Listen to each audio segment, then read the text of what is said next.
आज हमारा ईवीएस का लेक्चर 4 है और आज इसका पार्ट 1 है।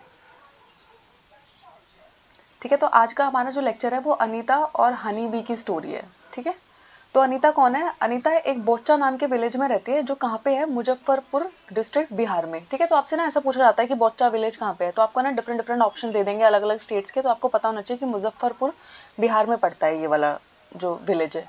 ठीक है, यहाँ पे है ना बहुत सारे लीची के ट्रीज उगते हैं। ठीक है, और लीची के जो ट्री होते हैं उस पर है ना हनी बी जो होती है, मधुमक्खी जो होती है वो बहुत जल्दी अट्रैक्ट होके आती है।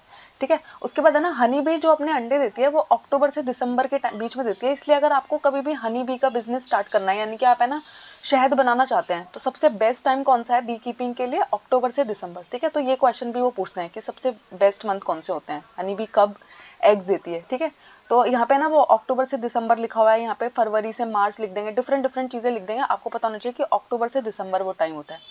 जो लीची के फ्लावर्स होते हैं वो फ्लावर कब करते हैं, यानी कि ना वो खिलते कब है, तो वो मोस्टली फेब्रुअरी में खिलते हैं। ठीक है, तो लीची के फ्लावर पे क्या होता है? लीची के फ्लावर पे मधुमक्खी आएगी, बैठेगी, नेक्टर को सक करेगी और उसके बाद उससे क्या होगा? वो बहुत ही मीठा शहद बनाएगी। ठीक है, नेक्टर है ना, हम उस जूस को कहते हैं, जो फ्लावर्स का जूस होता है, उस स्वीट जूस होता है, उसको हम नेक्टर बुलाते हैं। ठीक है, उसके बाद है ना ये मधुमक्खी का एक छाता है जिसको हम इंग्लिश में क्या बोलते हैं? बिहाइव बोलते हैं। ठीक है, तो उन्होंने बोला कि हर बिहाइव में ना एक क्वीन बी होती है जो अंडे देती है। ठीक है, सिर्फ एक ही क्वीन बी होती है जो अंडे देती है, बाकी के जो सारे की सारी बी वहाँ पे होती है वो सब क्या होती है? वर्कर बी होती हैं। ठीक है, वो सिर्फ काम करने के लिए होती है। ठीक है, उसके बाद है ना कुछ मेल्स भी होते हैं। मेल्स का है ना रिप्रोडक्शन के लिए जरूरत होती है। ठीक है, मेल एंड फीमेल मिलके बच्चे पैदा करेंगे ना। ठीक है, तो ज्यादातर लेकिन जो वर्कर्स बी होती है उनका काम क्या होता है? तो मेल बी जो होती है वो एज वर्कर काम नहीं करती है। ठीक है, क्वीन का काम जो है वो अंडे देती है, और जो ये बाकी की बीज थी उनमें से कुछ है ना सोल्जर आंट होती है, वो क्या करती है? वो है ना मधुमक्खी के छत्ते की रक्षा करती है। ठीक है, कोई भी अटैक कर रहा हो तो वो उन पे अटैक करती है। आपने देखा है अगर आप कभी भी एक छत्ते को छूने की कोशिश करेंगे तो बहुत सारी मधुमक्खियां आपके पीछे पड़ जाती हैं। ठीक है, और जो वर्कर आंट होती है वो क्या करती है? पूरे दिन है ना वो काम करती रहती है, काम करती रहती है, यानी कि खाना लेके आती है, खाना कलेक्ट करना उनका मेन काम होता है। ठीक है, तो जिस मॉडल पे मधुमक्खी काम करती है उसी मॉडल पे ना टर्माइट और वेस्प काम करते हैं। ठीक है, टर्माइट और वेस्प जो होते हैं ये भी, इनका भी ऐसा ही स्ट्रक्चर होता है। इनके यहाँ पे भी एक क्वीन भी होती है, बाकी जो होते हैं वो वर्कर भी होते हैं, बाकी सब काम कर रहे होंगे। ठीक है,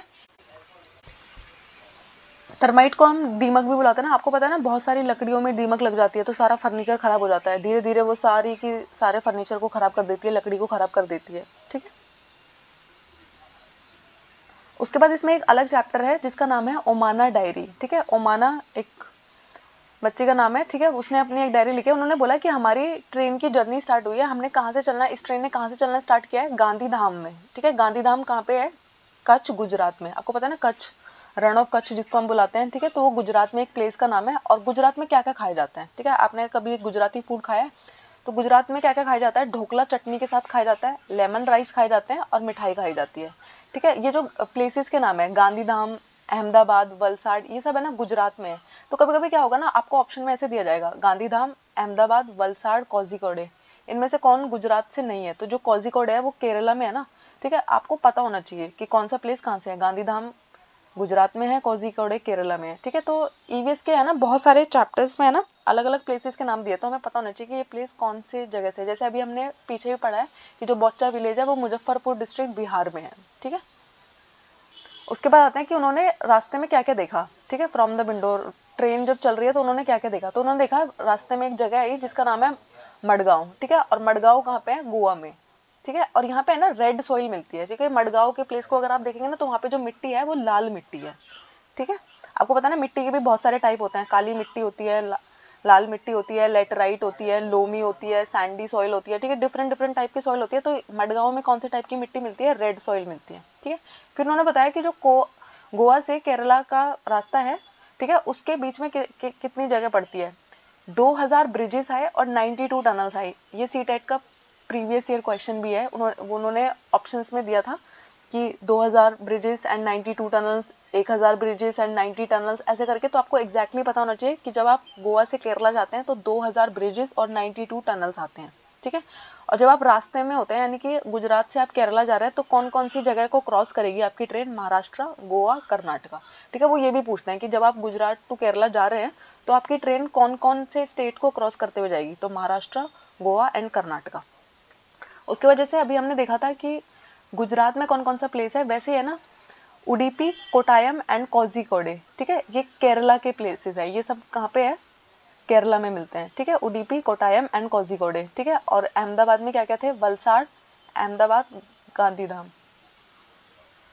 ठीक है, उसके बाद है ना, अगर आप मलयालम लैंग्वेज की बात करेंगे तो वहाँ पे जो मदर की एल्डर सिस्टर होता है उसे वलियम्मा कहते हैं। जैसे हमारे यहाँ पे नॉर्मल लैंग्वेज में हम मौसी बुलाते हैं ना, तो मौसी को मलयालम लैंग्वेज में क्या बुलाया जाता है? वलियम्मा बुलाया जाता है। ठीक है, और मदर की जो मदर होती है उसको अमूमम्मा बुलाते हैं, यानी कि जो हमारी नानी है उसको वो अमूमम्मा बुलाते हैं, और जो हम जिसको मौसी बुलाते हैं वहाँ पे वलियम्मा बुलाते हैं। तो वो ये भी पूछते हैं कि मलयालम लैंग्वेज में मदर की एल्डर सिस्टर को क्या कहते हैं? तो आपको पता होना चाहिए कि वलियम्मा कहते हैं।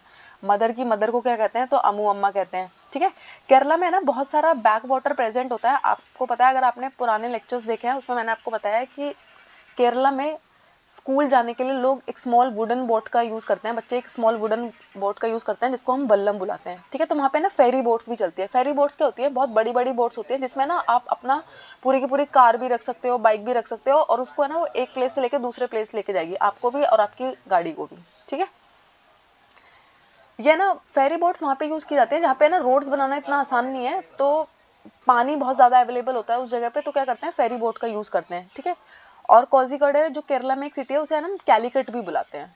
ठीक है,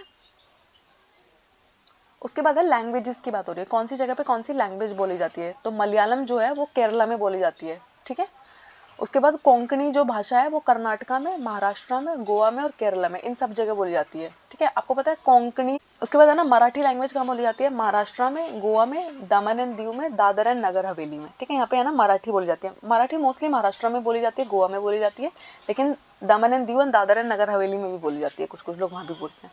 उसके अलावा है गुजराती, तो ऑब्वियसली बात है गुजराती मोस्टली गुजरात में बोली जाती है।